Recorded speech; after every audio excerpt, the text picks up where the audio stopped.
చూస్ country delight, live better. ఇప్పుడే country delight యాప్ని download చేసుకోండి. ఇరాన్కి ఇజ్రాయెల్కి మధ్య భీకర దాడులు జరుగుతున్నటువంటి సిచ్యుయేషన్ మనందరికీ తెలిసిందే. అయితే ప్రస్తుతం మనతో పాటు ఒక యూట్యూబర్ ఇజ్రాయెల్ నుంచి లైవ్ కాల్ అందుబాటులోకి వచ్చారు. ఆయన పేరు శ్రీకాంత్ గారు. ఒక్కసారి తనతో మాట్లాడదాం. అక్కడ అసలు ఏం జరుగుతోంది, ప్రజలంతా ఎలా ఉన్నారు, ఈ సిచ్యుయేషన్ అంతా ఎప్పటికీ సెటిల్ డౌన్ అవుతుంది, ఇవన్నీ కూడా ఆయన మాటల్లోనే అడుగుదాం. నమస్తే అండి. నమస్తే అండి. ఎలా ఉన్నారు శ్రీకాంత్ గారు? బాగానే ఉన్నానండి. అదే బాంబులు దాడులు అవుతుంటే ఎలా ఉన్నారని అడుగుతున్నారా అంటారా? ఏంటండి, బాంబు దాడులు జరుగుతుంటే ఎలా ఉన్నారని అడుగుతారు ఏంటండి అంటారా? అంటే అట్లాగా ఏం ఉండదండి. ఇప్పుడు మేమున్నటువంటి ఏరియాస్ లో ఎట్లాగా ఉంటదంటే, ఇజ్రాయెల్ ఈ కంట్రీ చాలా సేఫ్ గా బిల్డ్ చేసినది. ఒకవేళ బాంబులు పడ్డా గానీ, ఇప్పుడు నేను బాంబ్ షెల్టర్ లోనే ఉన్నాను. ఒకవేళ బాంబులు పడేటువంటి అంటే ఒక హాఫ్ అన్ అవర్ ముందు మాకు అలర్ట్ చేస్తారు. కాబట్టి మాకు సేఫ్ గానే ఫీల్ అవుతాం. ఇక్కడ ఎలా తెలుస్తుంది వాళ్ళకి? అరగంట ముందు తెలియడానికి, మిమ్మల్ని అలర్ట్ చేయడానికి తెలియకుండా కూడా జరగచ్చు కదా. మనకి ఇక్కడ కూడా చూసాము, ఇండియా పాకిస్తాన్ మధ్యలో కూడా అక్కడి నుంచి లాంచర్స్ నుంచి స్టార్ట్ కాగానే, మిసైల్స్ అక్కడ నుంచి దాడి జరగగానే ఇక్కడ వీళ్ళకు రాడార్ వ్యవస్థ ఉంటుందండి, సిస్టమ్ ఉంటుంది. దాన్ని బట్టి రికగ్నైజ్ చేస్తుంది. రికగ్నైజ్ చేసి ప్రతి సెల్ కూడా మాకు అలర్ట్స్ వచ్చేసాయి అనమాట. సో మీరు ఇంటికి ఇంతసేపట్లో చేరుకోవాలి, మీరు బాంబ్ షెల్టర్కి ఇంతసేపట్లో చేరుకోవాలి, ఇంకా మీకు 1 నిమిషం ఉన్నది అని అలర్ట్స్ వస్తాయి అనమాట. అలర్ట్స్ రాగానే మేము ఎమ్మటి బయలుదేరుతాము. అట్లాగా అంటే నా ఉద్దేశం ఏంటంటే, ఏ ఏరియాలో జరుగుతుంది అనేది ముందుగా తెలియటం అంత ఈజీనా అని. ఎటైనా జరగచ్చు. ఆ ఏరియాస్ కూడా కవర్ చేస్తారు వాళ్ళు. ఇప్పుడు ఈ బాంబు ఈ నార్త్ ఏరియాకి వస్తున్నది, సౌత్ ఏరియాకి వస్తున్నది, మీరు ఈ ఏరియాలో ఉండకూడదు అనేది చాలా ఎగ్జాక్ట్ గా స్పెసిఫిక్ గా చెప్తుంది. అంటే ఆ ఏరియాలో ఈవెన్ సైరన్ మోగుతుంది అనమాట, చాలా పెద్దగా. అందరికి ఎక్కడున్నా కానీ ఎవరు మిస్ కావడానికి వీలుండదు. ఓకే. అసలు ఎన్ని రోజుల నుంచి జరుగుతుందండి ఇజ్రాయెల్ మీద దాడులు? అలాగే ఎవరికైనా ఎఫెక్ట్ అయ్యిందా? బేసికల్ గానైతే మొన్న జూన్ 13 నుంచి ఇరాన్ దాడి చేస్తున్నది. దానికంటే ముందు 630 రోజుల నుంచి అంటే ఇరాన్ గానీ, లేకపోతే లెబనాన్ గానీ, లేకపోతే హమాస్ గానీ, ఈ దేశాలన్నీ దాడులు చేస్తున్నాయి, హుతీస్ వీళ్ళందరూ. ఓకే. అక్కడ ఎంత 630 డేస్ అంటే 630 డేస్ అండి. 630 డేస్ మేము ఈ వార్ లో ఉన్నాం. ఆల్మోస్ట్ 2 years దగ్గర. Almost 2 years. కాదండి, ఇప్పుడు అంటే ఎంత డ్యామేజ్ అయ్యి ఉంటుంది అది? కంట్రీకి కావచ్చు, లేకపోతే పబ్లిక్ ప్రాపర్టీకి, పర్సనల్ ప్రైవేట్ ప్రాపర్టీస్కి ఎంత డ్యామేజ్ అయ్యి ఉంటుంది ఇప్పటి వరకు? This is the beautiful thing about Israel అండి. ఇక్కడ మనం చూస్తున్నట్లయితే ఇన్ని వేల రాకెట్లు, 1 కాదు 2 కాదు, మనము గడిచిన 2 సంవత్సరాల నుంచి కొన్ని వేల రాకెట్లను చూసాము. అయితే ఇజ్రాయెల్ కి బిల్డింగ్స్ కి డ్యామేజ్ అయింది మాత్రము చాలా తక్కువ. అంటే ఒక 30 అట్లా, అంటే 30 బిల్డింగ్స్ ప్రాబబ్లీ డ్యామేజ్ అయి ఉంటాయి, పెద్దవి. కానీ లాస్ట్ అంటే ఇరాన్ నుంచి జరుగుతున్నటువంటి దాడిలో మాత్రము జూన్ 13 నుంచి మనం చూసుకున్నట్లయితే హెవీగా డ్యామేజ్ ఉన్నది. దాదాపు ఒక 200 బిల్డింగ్స్, 200 బిల్డింగ్స్ దాకా డ్యామేజ్ అయినాయి. ఒక 15 మెంబర్స్ అయితే చనిపోయినారు ఇప్పటి వరకు. అంటే వూండెడ్ అయిన వాళ్ళు దాదాపుగా ఒక 300 అబౌవ్ ఉంటారండి. ఒక 300 మెంబర్స్ దాకా దెబ్బలు తాకినాయి, అంటే గాయాలు చనిపోయిన వాళ్ళు ఎంతమంది ఇజ్రాయెల్లో? 15 మెంబర్స్ కన్ఫర్మ్ గా చనిపోయినారు. దాని అంటే ఇంకా సంఖ్య పెరిగే అవకాశం ఉండొచ్చు, ఎందుకంటే కొంతమంది హాస్పిటల్లో కూడా ఉన్నారు. అయితే ఎందుకు ఏమవుతున్నదంటే, ఇది వరకు మనము లెబనాన్ నుంచి చూసాము, హమాస్ నుంచి చూసాము, హుతీస్ నుంచి చూసాము. వాళ్ళు కూడా రాకెట్స్, బాలిస్టిక్ మిసైల్స్ మా పైన యూజ్ చేస్తున్నారు. యూజ్ చేసినా గానీ అంత స్ట్రాంగ్ గా యూజ్ చేయలేదు. ఇక్కడ ఇరాన్ చేస్తున్నది ఏంటంటే హైపర్సోనిక్ వెపన్స్ ఇట్లాంటివి వాడుతున్నారు. అలాంటివి వాడినప్పుడు ఐరన్ డోమ్స్ కొన్ని క్యాచ్ చేయలేకపోతుంది. యాక్చువల్ గా ఏంటంటే ఐరన్ డోమ్ కూడా క్యాచ్ చేస్తున్నదండి. ఇప్పుడు మాకు 100, ఇప్పుడు ఫర్ ఎగ్జాంపుల్ వాళ్ళు ఫస్ట్ డే ఒక 200 మిసైల్స్ పంపించినారు, సెకండ్ డే 100 పంపించినారు, దాని తర్వాత 75. దీంట్లో ఏమవుతున్నదంటే 97% వీటిని ఆపేస్తున్నది, ఒక 3% మిస్ అవుతున్నది. Iron dome 97% ఆపుతున్నదండి. ఒక 3% దాన్ని ఆపలేకుండా మిస్ అయినప్పుడు ఏమవుతున్నది అంటే బిల్డింగ్స్ మీద పడుతున్నది. అంటే వాళ్ళు ఎగ్జాక్ట్ గా సివిలియన్ ఏరియాస్ ను మాత్రమే టార్గెట్ చేస్తున్నారు. సివిలియన్స్ ఎక్కడైతే సివిలియన్స్ ఉన్నారో, ఇందాక ఈ రోజు మార్నింగ్ బెర్షవాలో ఒక హాస్పిటల్ మీద టార్గెట్ చేస్తున్నారు. హాస్పిటల్ అని లేదు, లేకపోతే స్కూల్, చిన్నపిల్లల స్కూల్ అని లేదు, ఎక్కడ పడితే అక్కడ టార్గెట్ చేస్తున్నారు. అట్లాగా మాకు డ్యామేజ్ అవుతున్నదండి ఇప్పుడు ప్రస్తుతానికి. Okay okay. ప్రజెంట్ సిచ్యుయేషన్ ఏంటంటే అసలు ఇప్పుడు అక్కడ ఎలా ఉంది, ఇజ్రాయిల్లో ఎలా ఉంది, ప్రజెంట్ ఎలా ఉన్నారు మీరు అందరూను? టెన్షన్ గానే ఉంటది, వార్ కదా. సో వారు ఏంటంటే ఇట్లాంటిది ఇజ్రాయెల్ కి కొంచెం డిఫికల్ట్ గానే ఉన్నది. మేము ఇది వరకు చూసిన దానికంటే ఇప్పుడు చూస్తున్న దానికంటే కొంచెం డిఫికల్ట్ గానే ఉన్నది. ఎందుకంటే వాళ్ళు వాడుతున్నటువంటి మిసైల్ సైజ్ అంటే బాలిస్టిక్ మిసైల్స్ అవి చాలా స్ట్రాంగ్ గా ఉన్నాయి కాబట్టి ఎక్స్ప్లోజన్స్ కూడా చాలా హెవీగా ఉంటున్నాయి అట్లాగండి. ఓకే. ఇప్పుడు వార్లో యూస్ చేసేటువంటి ఎక్విప్మెంట్ ఇరాన్ కావచ్చు, లెబనాన్ కావచ్చు, హమాస్ కావచ్చు, వాళ్ళ దేశాలకి ఇజ్రాయెల్కి ఎవరి దగ్గర ఎక్కువ లేటెస్ట్ ఎక్విప్మెంట్ ఉంది, ఎవరి దగ్గర ఎక్కువ టెక్నాలజీ ఉంది? అఫ్కోర్స్ ఇజ్రాయెల్ అండి. ఇజ్రాయెల్ దగ్గర ఉన్నటువంటి ఎక్విప్మెంట్ కానీ టెక్నాలజీ కానీ ప్రపంచంలో ఎక్కడికి లేదు. అంటే ఈ రోజు ఇరాన్ లో అంటే ఇట్లా బాంబ్ షెల్టర్స్ కానీ ఇంతగా అడ్వాన్స్డ్ ఉండదు. మేము వీళ్ళందరికంటే యుద్ధంలో ఒక 40 years అబౌవ్ అంటే ఫార్వర్డ్ అడ్వాన్స్ ఉన్నారు. ఇప్పుడు ప్రపంచ దేశాల్లో అందరితో మనం పోల్చుకుంటే ఇజ్రాయెల్ ఒక 40 years అహెడ్ ఉంటది అనమాట. అంత టెక్నాలజీ ఉండి కూడా మీరు నిరుపమ గారు మనం కూడా యుద్ధం చేశాము అంటే మనం ఒక వారం రోజులు యుద్ధం చేయగానే డిఫరెంట్ గా అనిపించింది కాశ్మీర్ సైడ్ లో. ఎందుకంటే మనకు బాంబ్ షెల్టర్స్ ఇలాంటి వ్యవస్థ లేదు మనకు. కానీ ఇక్కడ ఏంటంటే ఈ దేశము పుట్టి పెరుగుతున్నదే యుద్ధాల్లో.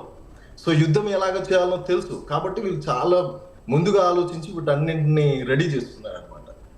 Okay okay. సో ఎంతకాలం ఇలా ఉండాలో ఎంతకాలం ఉంటుందో తెలియదు. ఎందుకంటే ఎవరు కూడా కల్పించుకోవట్లేదా మిగతా దేశాలు ఏవి శాంతి చర్చలు జరిపేదానికి కానీ యుఎన్ఓ కానీ ఎవరు కూడా ముందుకొచ్చి ఏమి హెల్ప్ చేయట్లేదా అండి ఈ దేశానికి? ఒకటండి ఇక్కడ మనము చూడాల్సినటువంటిది ఏంటంటే వెస్ట్ కూడా అర్థం చేసుకుంటున్నది ఏంటంటే ఇజ్రాయెల్ చేస్తున్నటువంటి యుద్ధము ఇజ్రాయెల్ కోసం చేయట్లేదు. బేసికల్ గా ప్రపంచంలో ఉన్నటువంటి తీవ్రవాద సంస్థల పైన ఇజ్రాయెల్ పోరాడుతుంది. కరెక్ట్. అయితే దీనికి ఎవరు హెడ్, ఎవరికి సపోర్ట్ చేస్తున్నారు, ఎవరు సపోర్ట్ చేస్తున్నారు, ఇన్ని బిలియన్స్ ఆఫ్ డాలర్స్ ని ఎవరు సపోర్ట్ చేస్తున్నారు అంటే ఇరాన్ సపోర్ట్ చేస్తుంది. అయితే ఇరాన్ లో ఉన్నటువంటి ప్రజలు చాలా బ్యూటిఫుల్ పీపుల్. అక్కడ ఉన్నటువంటి ప్రజలు బ్యూటిఫుల్ పీపుల్. ఒక 40 సంవత్సరాల వరకు కూడా ఇజ్రాయెల్ కి ఇరాన్ కి చాలా వండర్ఫుల్ రిలేషన్షిప్ ఉండేది. అయితే 40 సంవత్సరాల క్రితము ఇప్పుడు వచ్చినటువంటి ఆయతుల్లా రెజ్యూమ్ ఏం చేసినాడంటే ఈ దేశాన్ని క్యాప్చర్ చేసి ఈ దేశంలో ప్రస్తుతానికి ఇరాన్ లో ఇప్పుడు దాదాపుగా కొన్ని సంవత్సరాల నుంచి ప్రతిరోజు కూడా 2-3 వేల మంది జనాలను ఆయనకు అగేన్స్ట్ గా వస్తున్నటువంటి వాళ్ళని తీసుకెళ్లి టార్చర్ చేస్తూ చంపేస్తున్నారు. అయితే ఈ రోజు ఎందుకు ఈ దేశాలు ఇరాన్ వైపు నిలబడట్లేదు అంటే రిజీమ్ ని తీసేయాలనేటువంటి ఒకటే ప్రయత్నంతో ఈ రోజు వెస్ట్ అంతా కూడా ఇజ్రాయెల్ కి సపోర్ట్ చేస్తున్నది. అయితే ఇప్పుడు ఉన్నటువంటి మెయిన్ ఏంటంటే శాంతి చర్చలు కానీ ఇవన్నీ ఎందుకు చేయట్లేదు అంటే అక్కడ ఉన్నటువంటి న్యూక్లియర్ ఫెసిలిటీస్ ని డిస్ట్రాయ్ చేయాలని చూస్తున్నారండి. ఓకే.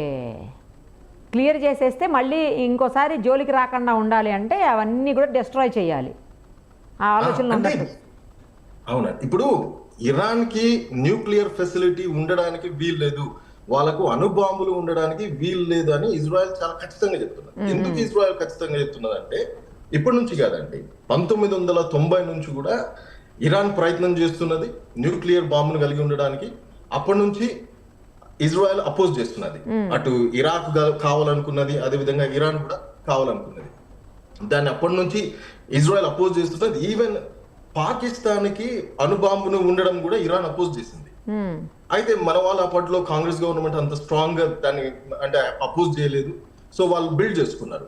అయితే ఇరాన్ కు ఇప్పుడు మేము అడ్డుకుంటున్నాము, ఇరాక్ కు పూర్తిగా అడ్డుకున్నాం. ఒకవేళ ప్రాబ్లం ఏంటి, ఇరాన్ కు ఒకవేళ అణుబాంబు ఉంటే ప్రాబ్లం ఏంటంటే ఇరాన్ సుప్రీం లీడర్ ప్రతిరోజు వాళ్ళు అనేది ఏంటంటే మేము ప్రపంచ పటంలో నుంచి ఇజ్రాయెల్ ని లేకుండా చేస్తాము, ఇదే మాకున్నటువంటి కళ, మేము దాని కొరకే బ్రతుకుతున్నాము అని వాడు చేసుకుని ప్రతిరోజు చెప్తున్నాడండి. దాన్ని తయారు చేస్తున్నది కూడా దాని కొరకే, యూదులను చంపేస్తామని చెప్తున్నారు. అలాంటప్పుడు ప్రతిరోజు వీళ్ళు వాగ్దానం చేస్తూ ప్రతిరోజు వాళ్ళు శపథం చేస్తున్నప్పుడు ఇజ్రాయెల్ ఎట్లాగా చూస్తూ ఉంటదండి. ఈ రోజు ఇజ్రాయెల్ దాడి చేయడానికి కూడా కారణం ఏంటంటే ఇంకొక 5 రోజుల్లో 10 రోజుల్లో ఆ బాంబును వాళ్ళు రెడీ చేసుకుంటారు కాబట్టి ఇజ్రాయెల్ ప్రియంప్టివ్ స్ట్రైక్ చేసింది వాళ్ళ మీద. అట్లాగండి అది. ఓకే. ఈరోజు కూడా దాడి అయింది హాస్పిటల్ మీద మీరు ఇందాక చెప్పారు కదా. సో అక్కడ ఎంతమంది ఏమన్నా ఎఫెక్ట్ అయ్యారా అండి? ఎవరికన్నా బాగా ఇంజురీస్ అయ్యాయా లేకపోతే ఏమన్నా ప్రాణ నష్టం అయితే ఏం జరగలేదండి. బిల్డింగ్స్ అయితే చాలా సెంట్రల్ సిటీలో బిల్డింగ్స్ అయితే చాలా తీవ్రంగా డ్యామేజ్ అయినాయి. చాలా పెద్ద బిల్డింగ్స్, చాలా బ్యూటిఫుల్ స్కై స్కేపర్స్ ఉంటాయి మాకు తెలవీలో. ఓకే. చాలా బ్యూటిఫుల్ అంటే స్కై స్కేపర్స్ అవి డ్యామేజ్ అయినాయి. ప్రాణ నష్టం ఏం జరగలేదు. కొంతమంది గాయపడ్డారు. హాస్పిటల్ కూడా ప్రాణ నష్టం ఏం జరగలేదు, ఎందుకంటే అది ఓల్డ్ హాస్పిటల్, వాళ్ళకి తెలియదు. ఇజ్రాయెల్ ఏంటంటే ఏదైనా డౌట్ వస్తే ముందే మూవ్ చేస్తారు అక్కడ నుంచి. సో ఓల్డ్ హాస్పిటల్ కాబట్టి అక్కడ కూడా ఎవరికి పెద్దగా అది కాలేదండి అట్లాగా. ఓకే. మీరు ఇప్పుడు అంటే బాంబ్ రూమ్ లో ఉన్నారు కదా, బయటికి రావడానికి లేదు కదా? అంటే బయటికి ఏమి వెళ్ళను, ఇది బాంబ్ షెల్టర్. అదే బాంబ్ షెల్టర్, బాంబ్ రూమ్, బయటికి రావడానికి లేదు అసలు. ఆ రూమ్ దాటి రావడానికి లేదా? ఎంతసేపు రాలేరు అలాగా? ఎంతసేపు అంటే వెళ్ళొచ్చు, కాకపోతే ఏదైనా సైరన్ పరుగుతుకుని రావాలన్నమాట అట్లాగే. జస్ట్ ఆ రూమ్ లోంచి బయటకు వస్తే విండోలో నుంచి ఏమన్నా కనిపిస్తుందా? నాకు చూపించగలుగుతారా ఇజ్రాయిల్ లోపల ఎట్లా ఉంది అనేది ఒకసారి చూడడానికి? మాది అంటే చాలా పెద్ద ఏరియా ఉంటదండి, చాలా బ్యూటిఫుల్ ఏరియా, చెట్లు ఉంటాయి ఎక్కువగా, అంతే. అవునా? అంటే రోడ్డు అటు సైడ్ అట్లా ఏం కనిపిదా మనకు? మీరు చూస్తారా? అయితే ఒక్క నిమిషం నేను చూపిస్తాను. అయితే సార్ రోడ్స్ అట్లా ఏమన్నా ఇజ్రాయిల్? నేను అండర్ గ్రౌండ్ లో ఉన్నాను, మాది 3 story బిల్డింగ్ అన్నమాట. అవునా? ఓకే. నేను అండర్ గ్రౌండ్ లో ఉన్నాను, చూపిస్తాను మీకు. అయితే రోడ్డుకి దగ్గరలోనే ఉంటుందా? అంటే ఇప్పుడు మీరు అక్కడ సెటిల్ అయ్యానన్నారు కదండి శ్రీకాంత్ గారు? అవునన్నా, ఇక్కడనే సెటిల్ అయిపోయాను. మరి ఇప్పుడు మీ పిల్లలకి స్కూల్ అంతా కూడా క్లోజ్ అయ్యి ఇప్పుడు అంతా ఆన్లైన్ లో కింద వాళ్ళ పైన చదువుకుంటున్నారు. ఓహో, ఆన్లైన్ లో నడుస్తుందా? నడుస్తుంది. కోవిడ్ తర్వాత అందరూ ఆన్లైన్ మొదలు పెట్టారు, అది కంటిన్యూ అవుతున్నట్టుంది. అవును, ఇది మా గార్డెన్.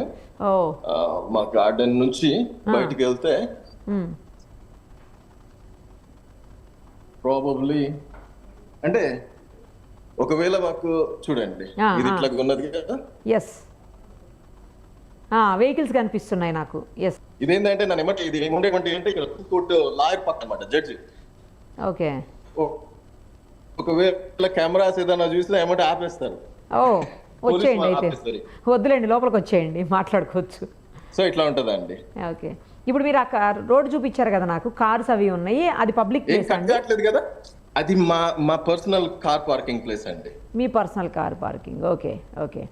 రోడ్ ఏమి పక్కకే ఉండదు, మీకు దగ్గరలో రోడ్ లేదు కదా? ఇది మా స్ట్రీట్ అండి. ఓ, అదే స్ట్రీట్? ఇది మా స్ట్రీట్ అంటే మా కాలనీలో, మా ఇంటి ముందు. ఓకే. నేను దూరం వెళ్తే ఇది కొంచెం డిస్కనెక్ట్ అవుతుంది. అవునవునవునవును. ఇది మా పార్కింగ్ ప్లేస్ అండి. పార్కింగ్ ప్లేస్ కాదు, నేను అడిగింది మెయిన్ రోడ్ అడిగానండి. మెయిన్ రోడ్లో ఏమన్నా మనం చూడడానికి ఉంటుందా? రోడ్డు సైడ్ ఏమన్నా ఉందా మీ ఇల్లు అని అడిగాను. ఎందుకంటే అప్పుడు రోడ్డులో చూస్తుంటే ఏమన్నా పోలీస్ ఫోర్స్ అట్లా ఏమన్నా కనిపిస్తుందా ఏంటి అని అడిగాను. అట్లా ఏం కనపడదండి. అట్లా ఏమి ఉండదు. ఇక ప్రశాంతంగానే కనిపిస్తుంటదా రోడ్డు అంతా కూడా? మీ ప్రైవేట్ పార్కింగ్ ప్లేస్ అన్నారు కదా? యా. లేదు, ఇది మెయిన్ రోడ్. ఇది మెయిన్ రోడ్డా? ఓ ఫైన్. జనాలు అసలు బయట ఎవరు లేరు కదా? బయట లేరు. అదేలేండి, బాంబ్ థ్రెట్ ఉంది కాబట్టి, అంటే అలర్ట్ ఉంది కదా, బాంబ్ అలర్ట్, అందుకని లోపల ఉన్నట్టున్నారు అందరూ. అవునండి, అట్లాగా. సో బ్యూటిఫుల్ కంట్రీ అండి, బ్యూటిఫుల్ కంట్రీ, బ్యూటిఫుల్ పీపుల్. మొత్తం గ్రీనరీనే బాగా కనిపిస్తోందండి, గ్రీనరీ కనిపిస్తోంది మంచిగా. అవును, ఇది ఎడారంటే ఎవరు నమ్ముతారండి? అదే కదా, చాలా బాగుంది. ఇప్పుడు బయటికి వెళ్ళినప్పుడు కూడా మీరు ఇట్లాంటి అంటే ఫేస్ చేస్తుంటారండి? ఎప్పుడన్నా ఇబ్బందులు ఫేస్ చేశారా? అవతల కంట్రీ నుంచి వచ్చేటువంటి దాడులకు సంబంధించి ఏదన్నా ఫేస్ చేశారా మీరు? నేను రాకెట్స్ చాలా సార్లు చూసానండి. చూసారా? మా ఇంటి మీద వెళ్తుంటే చాలా సార్లు చూసాను. Iron dome ఆపేస్తుందండి. ఫస్ట్ లో వచ్చినప్పుడు ఇట్లాగా నేను ఒక దగ్గర నిలబడ్డాను, రాకెట్ మీదకి వెళ్ళినది, ఎగ్జాక్ట్ గా పైన వెళ్ళిపోయినది. అప్పుడు ఐరన్ డోమ్ క్యాచ్ చేసింది. అప్పుడు భయపడ్డాను, కానీ తర్వాత అలవాటు అయిపోయిందా? అంతేలేండి, 2 ఏళ్ల నుంచి యుద్ధం జరుగుతుంటే అందరూ అన్నిటికీ అలవాటు పడిపోతారు. ఇక ఇప్పుడు 2 years నుంచి పిల్లలందరికీ స్కూల్ ఆన్లైన్ అండి? లేదండి, ఈ June 13th నుంచి మళ్ళీ ఆన్లైన్ లోకి వెళ్ళాను. ఓకే. అంతకు ముందుకు మరి ఆఫీసులు ఇవన్నీ ఎట్లా? అన్ని ఆన్లైన్ లేనా? Work from home? క్లోజ్ అండి, అన్ని క్లోజ్. ఒక మీడియా, పోలీస్ పని చేస్తున్నారేమో, డాక్టర్స్. మీడియా, పోలీసు, ఎమర్జెన్సీస్, అదే డాక్టర్స్ ఈ సర్వీస్ వరకు వర్క్ చేస్తున్నట్టున్నాయి. రైట్ అండి. అక్కడ ఏమైనా లేటెస్ట్ ఏమైనా ఇన్సిడెంట్స్ అవుతున్నప్పుడు వీలవుతే మాకు వీడియోస్ పంపియండి, మీకు దృష్టికి వస్తే, లేదా మీ ఫోన్కి వచ్చినా కూడా. అప్డేట్స్ ఉంటే కనుక మాకు కాల్ చేయండి మళ్ళీ కూడా మీరు, సరేనా? అక్కడ సిచ్యుయేషన్ ఎక్స్ప్లెయిన్ చేసినందుకు, చూపించినందుకు ఎస్పెషల్లీ థ్యాంక్ యూ అండి. Thank you so much. Thank you very much, Nirupama garu. One more time, Yeah, I want to say you have a beautiful heart. You're a wonderful woman. Thank you so much. Thank you so much. Thank you. Okay, Thank stay you. blessed. Thanks a lot. Thank It you. means a lot. Thank you. Thank you. Thanks. Suman టీవీలో మీ personal and business promotions కోసం కింది నెంబర్కి contact చేయండి.